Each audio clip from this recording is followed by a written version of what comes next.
Good evening, everyone. This is day 1,171 days. 1,171 days. And since Richard, it's been a long day. It's been a very eventful day. It's been a very positive day. A lot has happened today. A lot is going on today in regards to Richard's case. And so let's start over again. 1,171 days since Richard went missing from the barracks there at Fort Bliss in El Paso, Texas. And he didn't just go missing. Um, his case started way before he went missing. And it includes some very revealing connections. And our connections now, our connections within Fort Bliss, our connections with the institutional support that we're getting right now, because I think people are really sick and tired of everything going on. And so there's been a real change in the mood. And let's make sure that I can see everybody's comments. Turn this on here.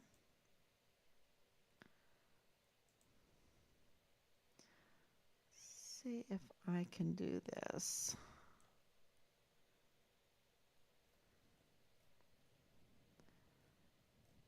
I want to, yeah.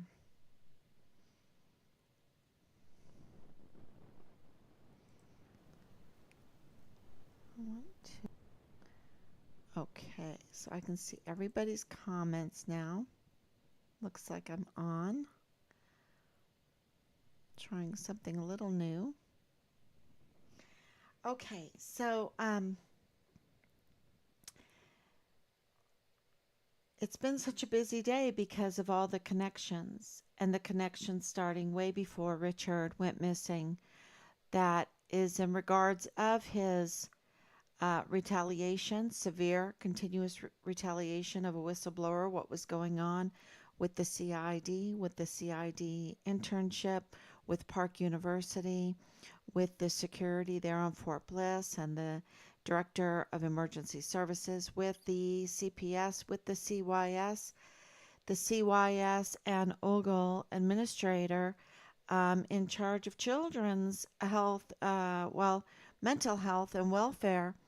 And that includes the emergency intake center of these migrants.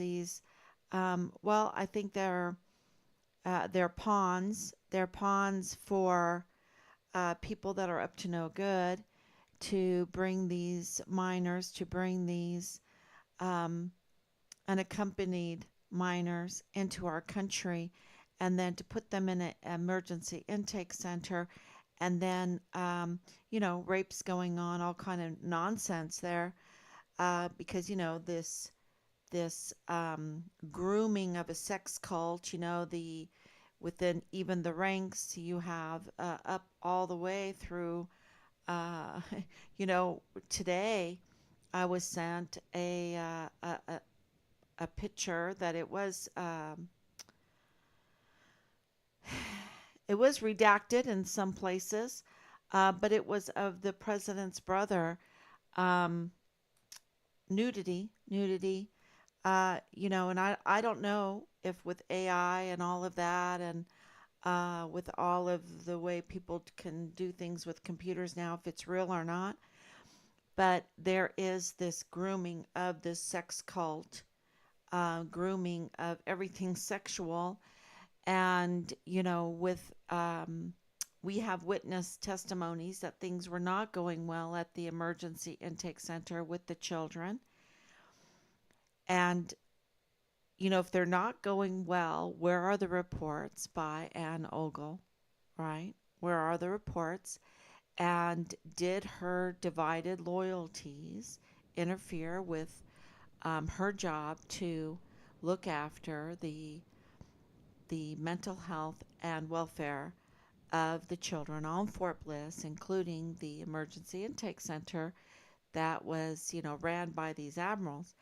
Um, and we know they were up to no good because we have 85,000 unaccounted for minors. Where did they go? Right? And so, where are the reports with all the witness testimonies? We have some things in the news that, in the archives that we can look up and, that back up what I'm saying right now. And we have more. We have more. So, in Richard's case, this started way before he went missing, and it included the DES and the chief of security for Fort Bliss and the CYS administrator and Olga with Park University, that dual employed these people, and of course then they had divided loyalties. But with Anne Ogle, she had private businesses with Thomas Kane, the DES, and she also worked for Raven Aerostar. And there's more, right? There's more. So it's not just divided into two. There's many divisions. It's multifaceted, I would say, her responsibilities. And, unless she's superwoman, I don't know, it doesn't make sense, but we know that she didn't do a good job when it came to the children on Fort Bliss, and at the emergency intake center. Okay, so I don't know if she still has that job. I think she does. And then she goes and she's a professor at CID. She should have some credibility and what she is teaching and what her opinions are and everything. And right now, I feel like she has no credibility at all. Um, and this is absolutely in connection to Richard's case with the CPS, because we have the CPS person. I still haven't dropped that name yet, but that is very connected with Ann Ogle, with um, Thomas Kane, with the CID, so CPS CID, Park University, um, and had some legal problems. So, and seems to have connections with Danae Katzen, with Tanya Katzen, that's, you know, uh, Danae's mother, and Tanya Katzen now, we've been told, is connected to all of this too, seemingly connected to all of this. And I want to say that the number to get in touch with Team Find Richard Halliday, you can text, you can call us. It would be 941-677-0060. That's how you get in touch with us to clarify. Danae needs to clarify her affiliation with CID, with Park University, with Ann Ogle, with Thomas Kane. She needs to clarify that. I believe because Richard is missing. He is a volunteer soldier. He's missing. Uh, Everybody should be rallying around Richard to get him justice, to have his six, to find out who did these evil things to him, what kind of evil things were done to him, this whole dismemberment, this finding his remains in different locations because they did not want to have another Guillen situation, right? They didn't want to find his remains all in one place. We know there's tampering with his remains, so we've been told. And a plane was involved in all of this, which is really interesting because Deborah Sarah West is a pilot. And we know that there's these double claims, these alibis that, um, you know, that she's doesn't know Dallas Hart, but then we have uh, witness testimony that Deborah Sarah West was teaching Dallas Hart How to Fly. He posted it. He posted that he was getting ready to have his solo flight, but then he X'd it all out. Um, and this whole car thing was it's all X'd out. You can't, everything is scrubbed, everything is sanitized, and it's not normal. It's not normal. You have uh, a young man um, starting all over again, and no indication that he owns a vehicle and all of this. So you have to dig, dig, dig, because it's not out there. And so that's suspect right there that we had to, get witness testimony and everything like that, eyewitness testimony. Um, and you have to get into the inner circle of uh, these people because so many other people are so afraid. And I want to address that. You need to stop being afraid because these people are just evil. Okay, and when they're just evil, that's all they intend is to do evil. And if we don't become courageous and stand up against the evil, it grows and grows and grows. And that's why we are where we're at today, because we were just comfortable in our own shoes, in our own situation, and we let the evil grow, and we did not hold them accountable. And in Richard's, in this whole case, this whole 3 years, absolutely. I'm going to put my glasses on now so I can see the comments. Thank you so much. Thank you so much, Anicia. Thank you for the prayers and justice for Richard. And thank you, Donna. Thank you so much for coming on and sticking with us for so long. And I wanted to talk a little bit today about the connections that we are getting.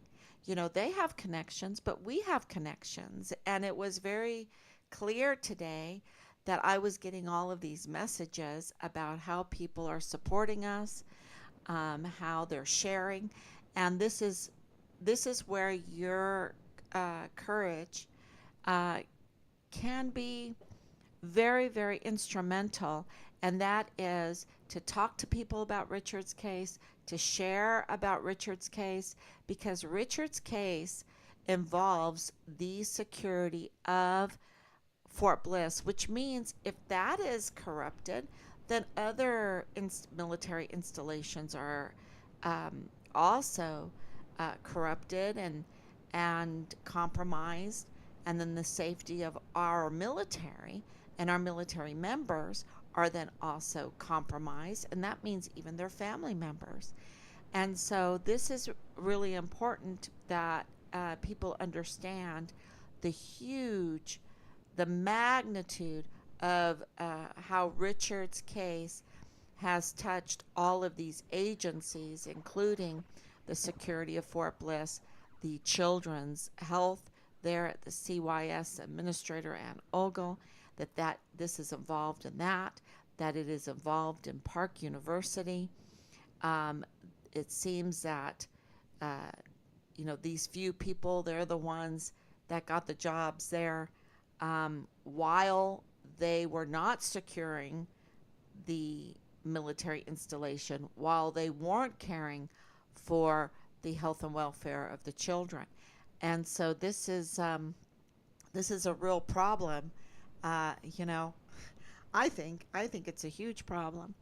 And then of course, with Danae having this affiliation with the CID, with Park University, with her mother Tanya Katzen, and I want you to know that name because this is all going to come together, and it's pretty shocking. But with Tanya Katzen and her connections, there on Fort Bliss, and we need clarification on that one. And so I invite Tanya to call 941-677-0060 to tell us exactly what her connections are there on Fort Bliss. and with her daughter and with Ann Ogle and with Thomas Kane and with then the CID, Marlon Soto, Tavita Nusa, Ron Steig, and then Leilani Hart having a footprint in there, and Jay Paulin having a footprint affiliation in there, and Leilani Hart having such a big one that she's claiming that she runs the CID, that I guess she has Marlon Soto on strings as a puppet, and Tavita Nusa, and we know that Tavita Nusa was leaking her files. We know that by James Hart. We know that he was under investigation. We know that James Hart works for the VA for not just any position in the VA, but a very, very, very important, I can't stress that enough, because he has access in his position to all of the sensitive files, healthcare records, military history files, everything on these veterans and service members that go and use the VA, that are looking for disability benefits. He sits on the health board for that, the IDES dash Pueblo. You can look that up. It's very, very important for people to understand the power behind that, because if you're up to no good, if you are a criminal, and Leilani Hart has absolutely over and over and over again complained about her husband wanting to kill her, complained about her husband buying illegal weapons, uh, complained about her husband engaged in incest, complained about her husband engaged in pedophilia, complained about her husband being involved in creating child pornography and selling it to soldiers, complained about having affairs, complained, over and over and over again. And here he is in the VA there, having access to people's, veterans' files and veterans' healthcare files, and having, this affair, because it's even in their divorce papers, with Lisa Lennon Williams. I believe that's her name, Lisa Lennon. Anyway, I want to make sure I get that right. But having an affair with someone else that works in there, and then now not getting clarity from Amber Chase, because we got inside information that she was working right there with James Hart at the VA, with others. That is really concerning. So it is, involving of course, then the CID having a platform at the MPs there on Fort Bliss, the guard mount, and being able to give false information to the MPs there on Fort Bliss is really worrisome too. And then talking about false information or fake news, then you go to Media Matters, no, El Paso Matters, and KTEP with Bob Moore and Kocherga, Miss Angela Kocherga, and you see that the reporting on what's going on in the connections with Richard Halliday's case is so, y'all, it is so bad. It is so false. It is a narrative that has a purpose, and the purpose is not truth. Okay? And we're going to be unveiling that to everybody, because these connections with Danae Katzen, with her family, with Richard, with the Harts, because there's connections all over with the Harts, with Belen Rocha, with that family. Remember, for a long time I said, they are connected, they are connected, they are connected. And, now they're very, very, very connected. They're so connected because, Lydia Ortega Rocha and Eddie Rocha, they're connected. They're connected with Ann Ogle and Thomas Kane and all of this. So then, of course, we had this big breakthrough today that really uh, crumbles Dallas Hart's alibi. And, what is General Eisenhower going to do? What is he going to do? The alibis are crumbling. And, the problem is that the people that uh, made these alibis were connected with the CID, with the command structure. They went ahead and they sanitized the media online, the all of the online information as well as they could. That means the FBI were probably involved, of course, the CID, and they just tried to scrub everything. And, so they are implicated in Dallas Hart's alibi crumbling. And so it puts them in a very tough position because in order to do the right thing, they have to kind of like say, okay, we did this. They have to confess. They have to admit that they have been obstructing justice and they've been committing crimes in our son's case. And we knew from the very beginning, when you see me, saying this kind of so outright and not upset, um, we've been saying this for so long. We saw this for so long that this is stinky. We didn't know exactly how everything was connected, but we knew that the Army was involved in the smear campaign, the unjust, really unjust and groundless, the groundless smear campaign against Richard. Richard has no criminal record at all. None. No criminal record at all. And, we got that confirmed. And so that means that there was no probable cause when it comes to sending the Fugitive Apprehension Unit, which is an assault unit with an assault team wearing full battle gear, right? Full battle SWAT kind of gear, and big guys. We one of them, I don't want to call him by his name, but and I do know his name, but we call him 6'8", just to protect him, because so many have been sucked into this criminal activity because we don't hold them accountable.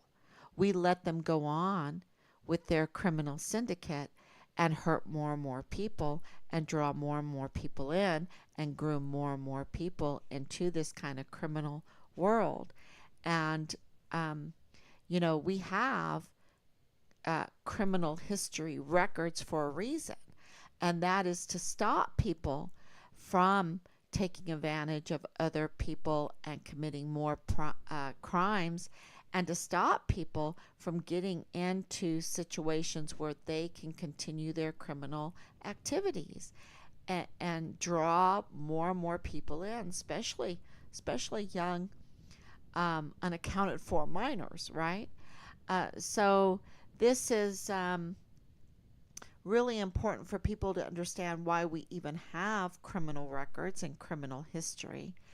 And so that's all coming out. And we have it already out with Leilani Hart, her criminal record, which keeps expanding and expanding. She has a huge, huge criminal record, even there at Fort Bliss, and of course Hawaii. And then they've been very helpful to us, and we're very grateful to them. And so, with all of this institutional support coming out, and I know that it's very hard for them because they have to admit their shortcomings uh, because of what was going on during COVID, because of the aftermath of COVID, because of the election mess, because of the false narratives that uh, El Paso Matters and KTEP with Bob Moore spew from their spleen that creates a false reality, and the false reality devastates people's lives. And we will be sharing all of that with you. Uh, and they are culpable of creating um,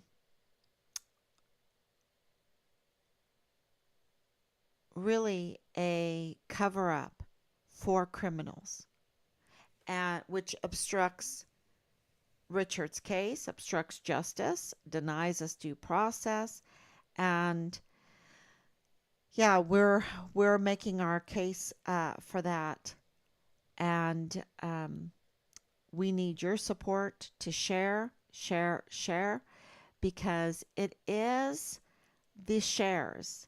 It is the why do you think the media is so instrumental in all of this that people will buy them out and then they will use them as propaganda political machines instead of giving us true news?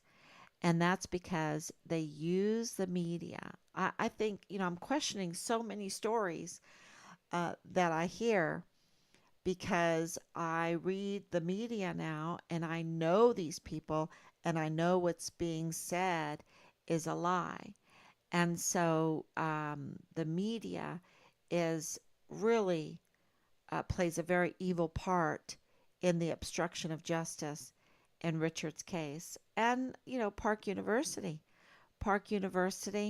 and of course, uh, I don't want to give any excuses for all the law enforcement agencies that have played a huge part in covering up for the criminal activity on Fort Bliss and in Richard's case. So the alibis are crumbling.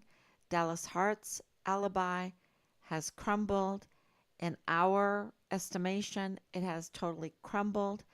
And, this car photos that Richard, we have more that took that clearly this has a no front license plate. So in Texas, you have to have a front license plate. That's not the case in New Mexico. So that was a huge clue, and we started putting two and two together. We've started looking into it. And so if you know more about, because the clues that were, or the anonymous tips, um, that is a good thing to ask for, anonymous tips. Um, but the information that we are getting is that uh, data, witnesses, everything shows that vehicle in certain areas. So I don't want to give things away. I'm trying to be very careful in how I say things, but I want to tell you this, that Dallas Hart's alibi with the very um, sloppy soup sandwich travel voucher that was analyzed 99.999%. It is not legitimate, not admissible for an alibi.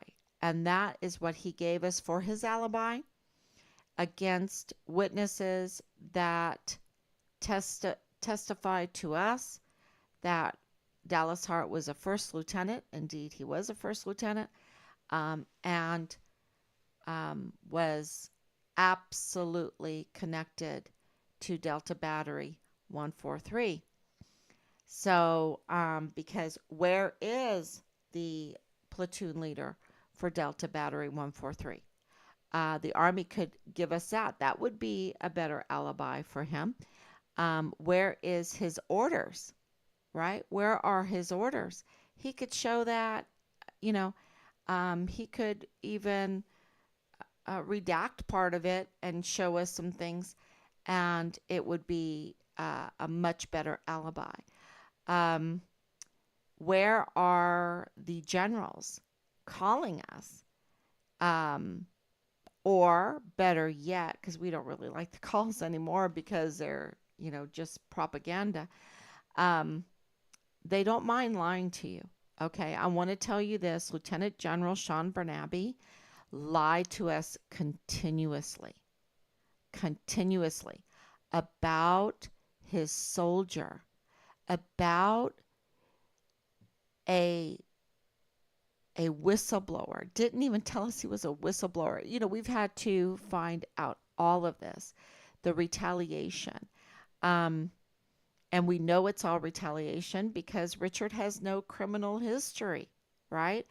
And why in the world, would they retaliate to the extreme that they retaliated against Richard? It was so stinky. Um, and then they would sanitize his archive file with it, get rid of it, get rid of it. That is clear indication it was retaliation, and it was a code red, and the code red then was escalated into his murder. That's very clear. And we have, because where is their documents giving us an alibi for Dallas Hart, um, giving us uh, a yay or a nay when it comes to the autopsy reports that mention Dr. Raskin Ortiz, who absolutely is a medical examiner. Um, we have confirmation from the State Department that remains of Richard were found in Mexico. We have Nadal Baim telling a cashier on CCTV footage, and he happens to be, not happens to be, but he is, which makes him more legitimate, the father-in-law of Lieutenant Colonel Bugado in the G3 of the 32nd ADCOM. The G3 is very important in this because that's operations. They would know. They would know. So this is not just coincidence. And we have Nadal Baim, who is the father-in-law, with this kind of connection, saying that Richard was found, his remains were found by the FBI in Juarez. Shh, shh. This is really important because when we called the State Department, they confirmed that that the FBI were looking for Richard's remains in Mexico. And now we have from another individual in the State Department confirming that Richard's remains were found, and it's a very scary thing because this is then international, right? That Richard's remains were found in Mexico. Now, if you hear that Richard's remains were found in other places, that is true also. That can be true also because we were told that they did not want another Vanessa Guillen situation. They made sure that Richard was dismembered and distributed in um, different locations. So that, I know. That is why you will hear that. And why haven't we, that horrible, horrible, horrible thing I just said, why hasn't the leadership like Christine Wormuth, she's like all trying to be fuzzy and like a big little teddy bear. And then she has, whatever, to the military. She wants to be all this fuzzy teddy bear in the military, but she won't send us a letter clarifying the information that we have gotten about Richard's remains being divided like that, Richard's remains being found in different locations, and Judge Robert Shook having these warrants to pick up the remains, and the El Paso Sheriff's Office being involved, and the marshals, the U.S. Marshals, they can pick up remains being involved in this. And when we said okay, then we'll ask for an open records request for an open records with Judge Robert Shook at the JAG there on Fort Bliss.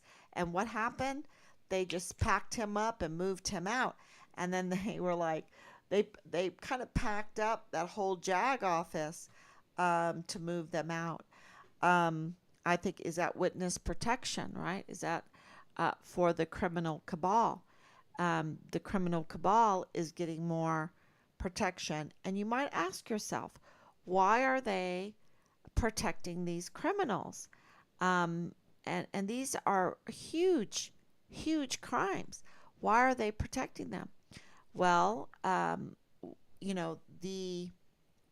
type of crimes have escalated because we let it happen without accountability, And when I say we let it happen, it's just the way governments descend like that. They can start really, really. It wasn't Benjamin Franklin that said this is a republic if you can keep it. Even at that time, he's like, if you can keep it, because that's what happens, right? You see that even in Egypt with the Pharaoh and Joseph. After time, the Pharaoh forgot Joseph, right? The Pharaoh, meaning the descendants of the Pharaoh, forgot Joseph and enslaved the Israelites there that were in Egypt. Governments descend, and if you are not vigilant, it happens pretty quickly because they have a lot of power, and people are very creative. They're very creative, but we're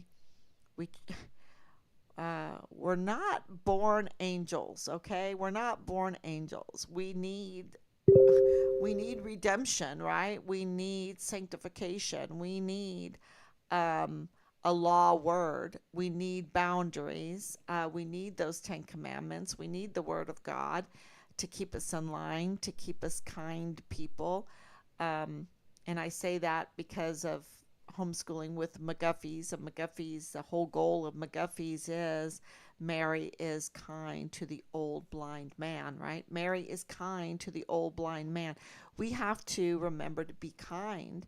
And so that means we have to be surrounded with a benevolent law structure, and we have to be held accountable, and we have to look at criminal records as something positive, as far as to restrain evil, to make sure that people that have a tendency to do these kind of horrible crimes do not come in contact with an office, with a job, with files, with this whole Social Security number scheme on top of all the other stuff.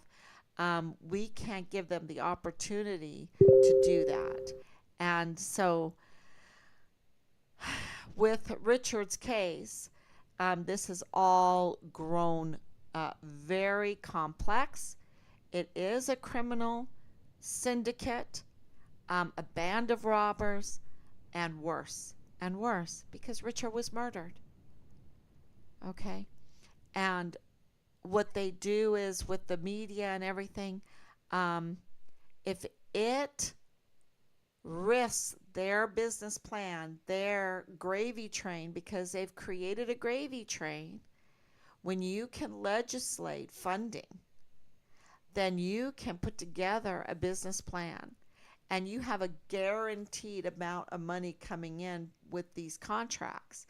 And, it was President Eisenhower, the Eisenhower with the E, not Major General Eisenhower, but President Eisenhower, who also was a general, said, beware of the military industrial complex, because they can say, for your safety, for our a country's safety, for military readiness, we need billions of dollars. We need trillions of dollars. We need million here, billion there, trillion, and now we're 33 trillion, 33.5 trillion dollars in debt, because of, of course, the Afghanistan war, these fake wars, and the contracts that become the business plans. And it's such a great, easy business plan that to, you know, the problem is it's meant to kill people, right? It's meant to kill people, kill the land, destroy, bomb things, you know, and this is the problem. And there's no oversight of it.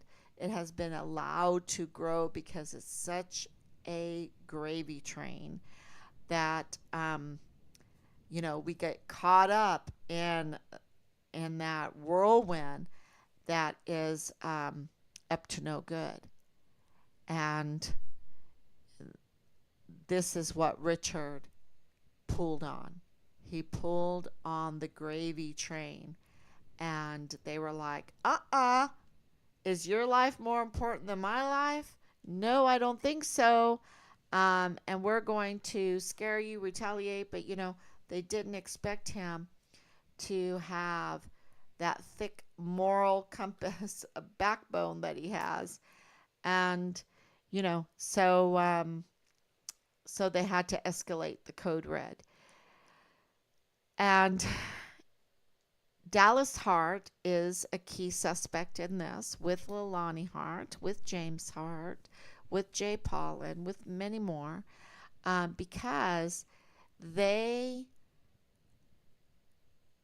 have spent many years in that area, and they have developed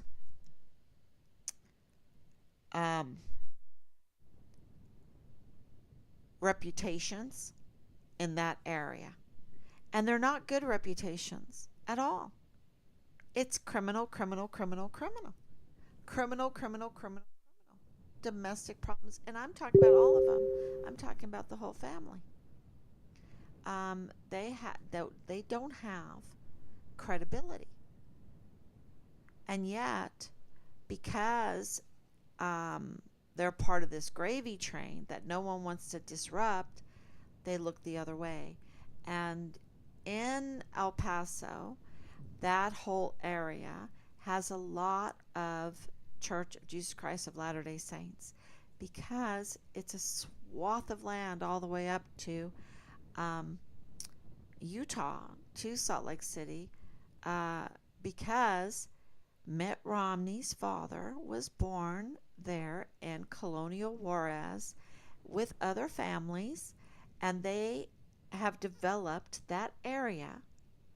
And they just grew. They grew and they grew, and they got all kinds of businesses, and it went all the way into New Mexico and Texas and all over. They grew, and they formed a power structure.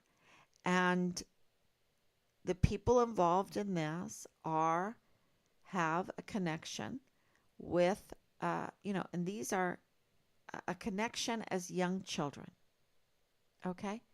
As young adults, young children. Dallas Hart was brought up in the Church of Jesus Christ of Latter-day Saints. And I believe the rest of them also. Danae also. And, that was their community. That, and then in El Paso. And Richard's coming out from Ireland, right? Longford, Ireland, the middle of Ireland. And he's kind of like, coming from Germany too, and then coming from Poland. So, he, from all his moving around, from the homeschooling, okay, he's going into that area with a much different background than Dallas Hart, a much different background. And, Richard got, what, 3 AAMs in 14 months, was distinguished honor graduate, was aspiring CID agent, um, did combat lifesaver. He was an aspiring soldier. He wanted to do the best that he could do. And, the alibi, the other, there's a divided loyalty. There's a divided loyalty. And I hope that people understand that. And I share everything I possibly can. Praying constantly that we will get into a court, that the court will demand that the truth be told, and that we could hear it. So it is a fine line to walk. But the end game is to be in a court of justice. Please God, start praying that we get a decent judge and we can get the answers to the CPS complaints, that we can get the answers to the CID complaints, that we can get the answers to the connections that keep coming out.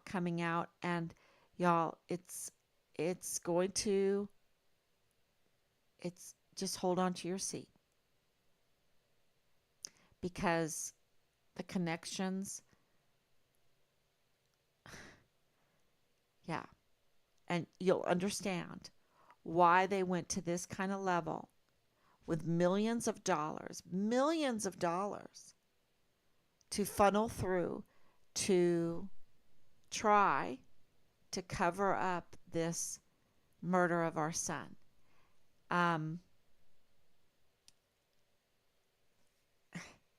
So, and it is to protect a gravy train, okay? I can tell you that right now. And doesn't that, that's not hard to figure out, because God tells us you either serve God or you serve man. Now, he doesn't say, oh, you serve loyalty to your family. No. That's not an issue with people. They will sell out their family pretty quickly unless they serve God, right? So you serve God, then you honor your mother and father, that things will go well with you and you will live long on the earth, right? God teaches us to have loyalty to our family, right?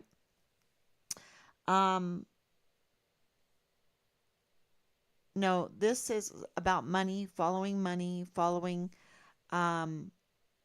the easy money. It's hard work to make money off of selling vegetables, growing vegetables, selling vegetables. It's hard work. It's from the sweat of your brow. The same thing with when you are a rancher, when you are a farmer of cattle. It's very difficult, and you are making money off the sweat of your brow. And it never really becomes super rich, super rich like what we're seeing.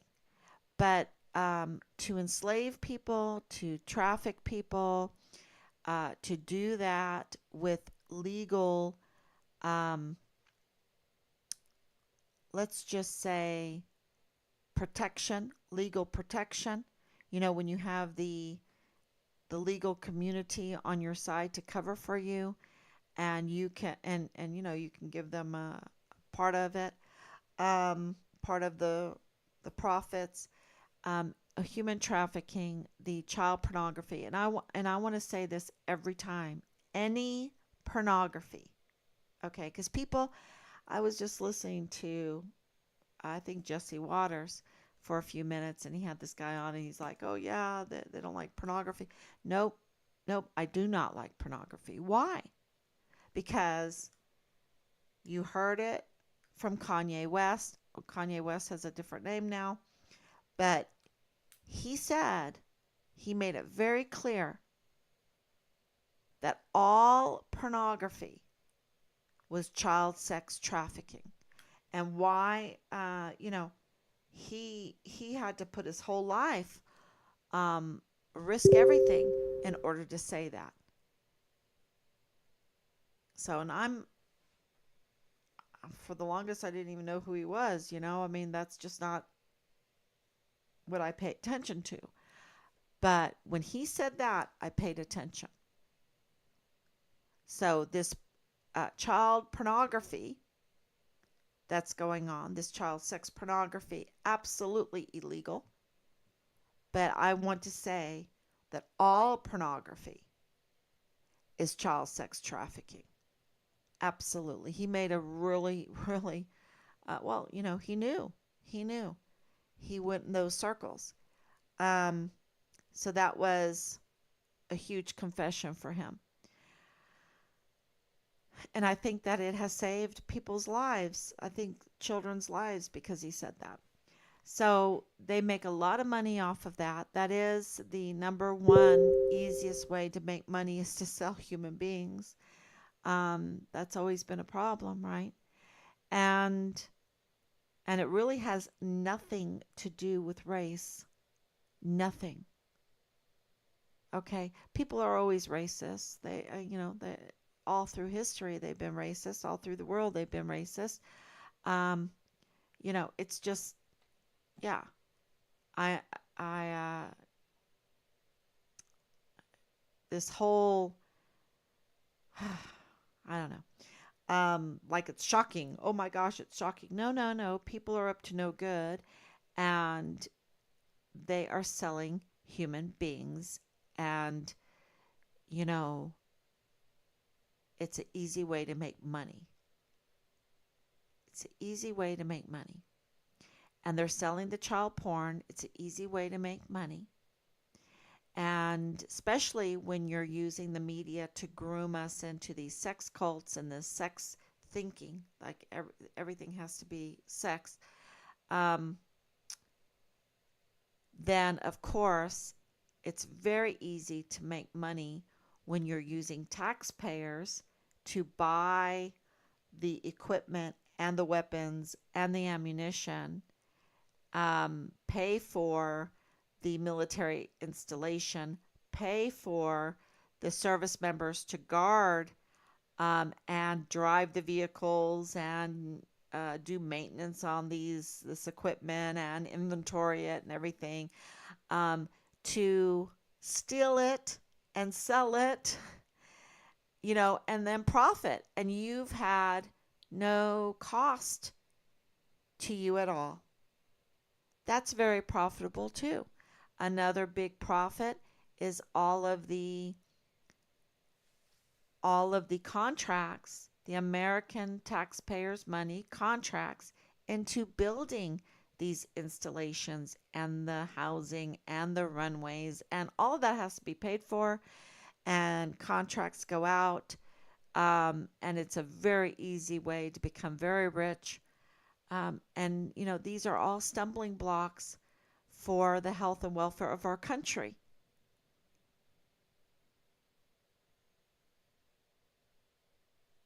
So, you know, the weapons smuggling, the whole military industrial complex, that becoming a business plan for those that, have the connections that can get the backing of a DA, of the AG, of judges so that they don't, the cover up.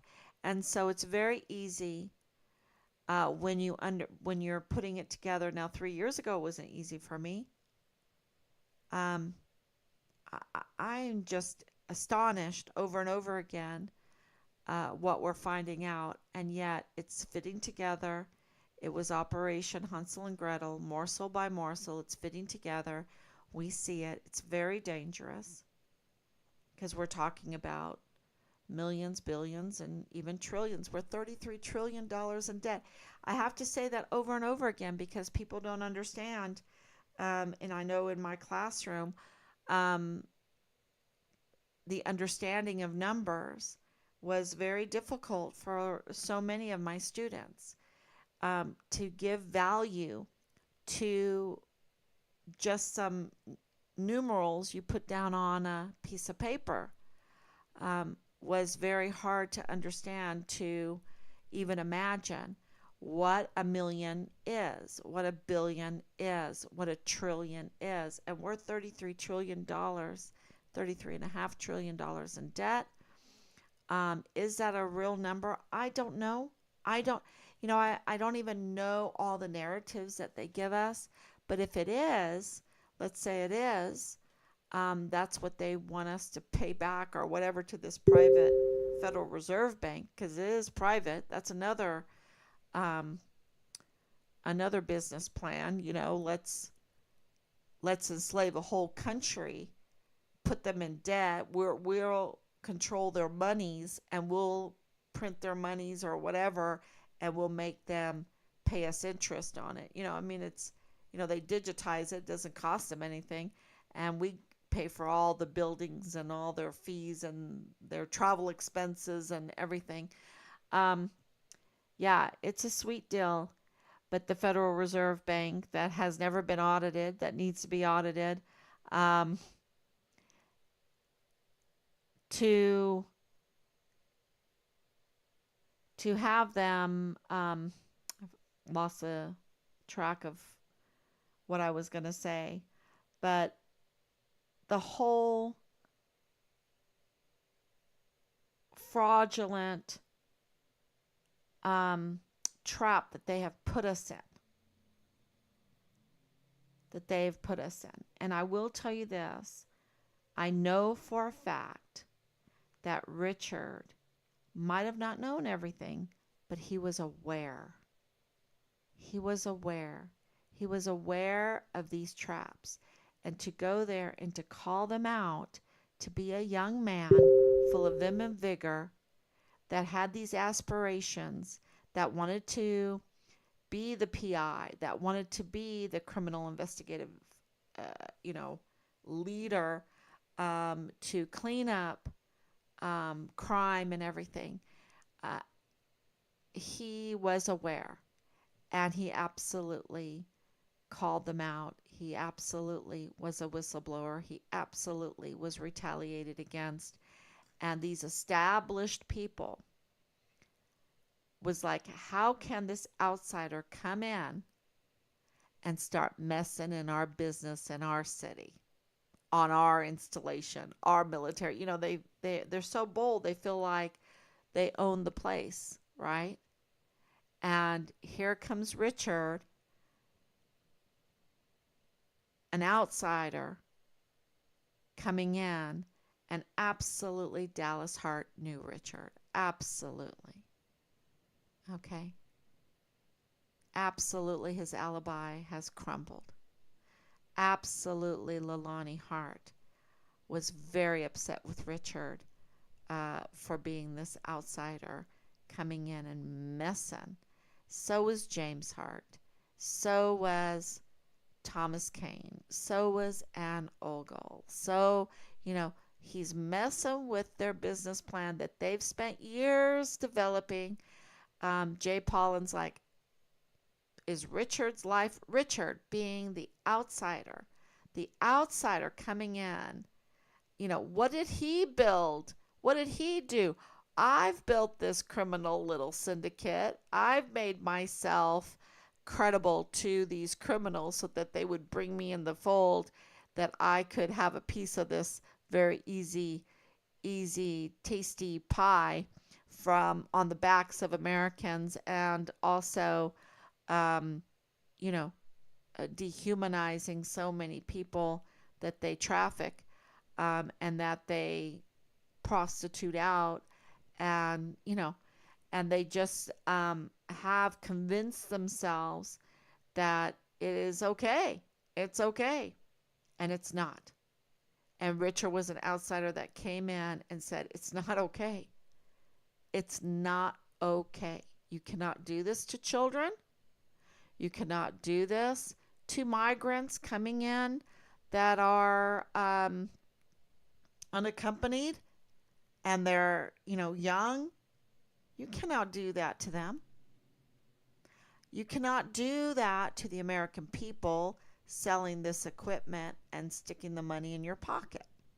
It belongs to the American people for the defense of the Constitution, the land, and the people, right? That's what it's for, not to enrich you. And these contracts where, they overcharge the government, and it's not the government, right? McConnell, no, what's his name? McConnell. He was saying, the government must work. They're not, they're bloodsuckers. They're not governing. If they were governing, we wouldn't have every agency being a failure. Which agency is actually doing their job? Please tell me. Our banking is a failure. Our schools are a failure. Where are our students reaching their potentiality to create things like what we have seen in the past?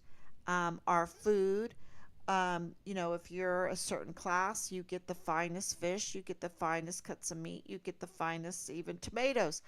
But if you're, common like we are, you have to go and search out and squeeze and look at all the, is this good food? Is it going to last? You get the lesser. And, when you live around farmers, like I've lived around farmers, they will tell you they send these kinds of food to these people, and they send the rest to the common man.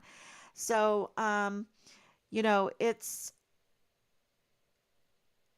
it is, it's just not right. It's just not fitting. It's just not fitting for a republic to become what we've become. And this is, I heard Trump talk about, this is the beginning of communism or whatever.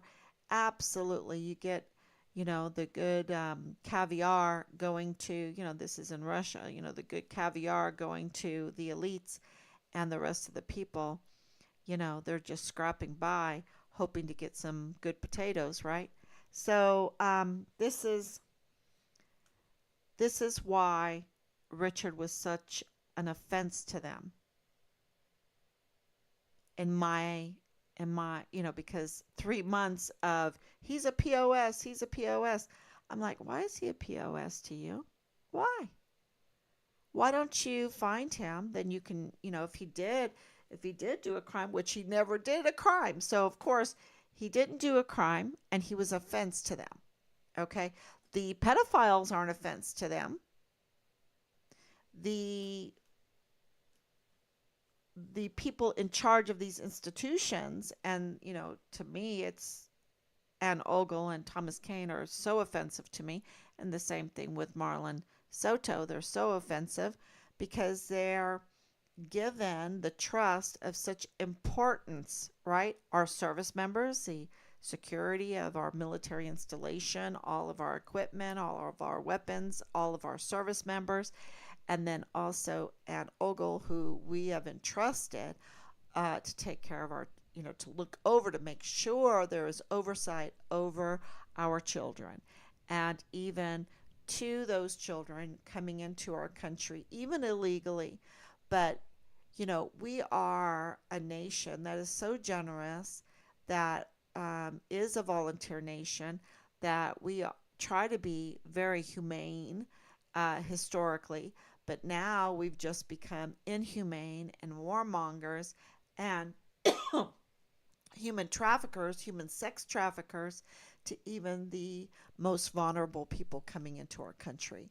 And I think that was a very big problem. And for Richard, it was a big problem. And these established people that were groomed into thinking this was okay because they had prosecutors behind them, because they had the legal establishment behind them to bail them out whenever they needed to be bailed out, like in this case, and then charge the American people millions and millions of dollars to cover up this case and other cases. Um, yeah, it's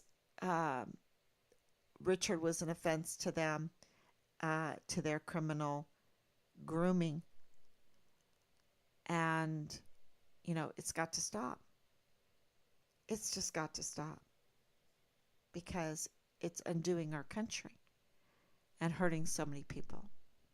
And so, the people of El Paso, we love you. And hopefully, this case, because we're being blocked, the media's not even covering this. Um, the PAO is not covering this. So we hope that in our attempt to find our son, it will restrain some of the criminality that you've experienced. And I just can't even imagine, because of what's happening right now on the border, what you're going through. And Richard is a hero. He's an absolute hero. And I'm not just saying that. He is, because he stood his ground.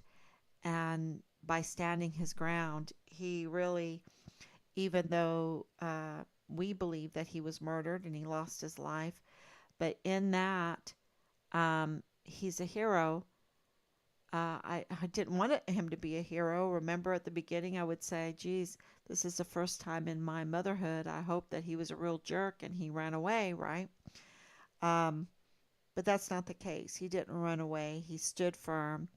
And even though he was crying and fearing for his life at the end, he stood long enough to expose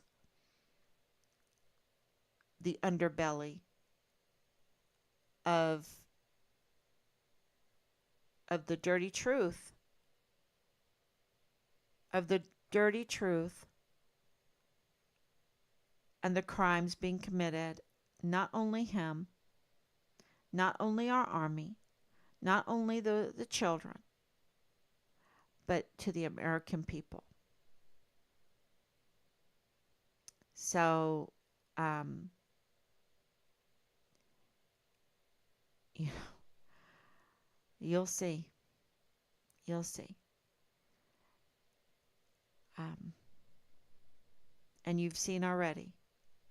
I mean, Richard being CID intern, that means Marlon Soto lied to us for months and months. Richard being a whistleblower, that means that Lieutenant General Sean Bernabe lied to us months and months. Months and months. And those are huge. Our key witness, and we have many witnesses, but he's really a key witness. He's really our key witness. Is being blocked, is being retaliated against, is being intimidated because he dared to help. He dared to help Richard's case.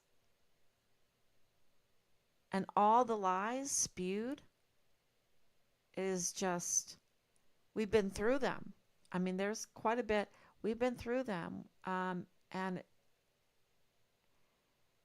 please don't believe what you read from El Paso Matters. I mean, matter of fact, don't even give them a time of day. And we're going to get to that too. But it's it is really, we're very grateful for you sharing. If you can share 2-3 times a day, just real quick, push the share button, and maybe a couple times a week tell people about this case, because the numbers adding up is what drives them to have to do the right thing. And so you're really blessing so many people by making them do the right thing and coming out of that cloud, that really toxic cloud of this criminal culture, right? The criminal culture. So please share. And we just want to thank you so much. If you have any questions, um, I think, thank you. Thank you, Danielle, for coming on. And we will be back tomorrow, God willing. Just know that Dallas Hart's alibi crumbled, is totally shattered. And does that is that the right word right now? Because people are using the word shattered in different ways. But his alibi crumbled, and you know we'll see what happens, what the authorities do with that information, right? And we're just keep going. I don't worry about it. We're just investigating. We're finding the information. We're giving it to the authorities. We're writing our letters, and sooner or later,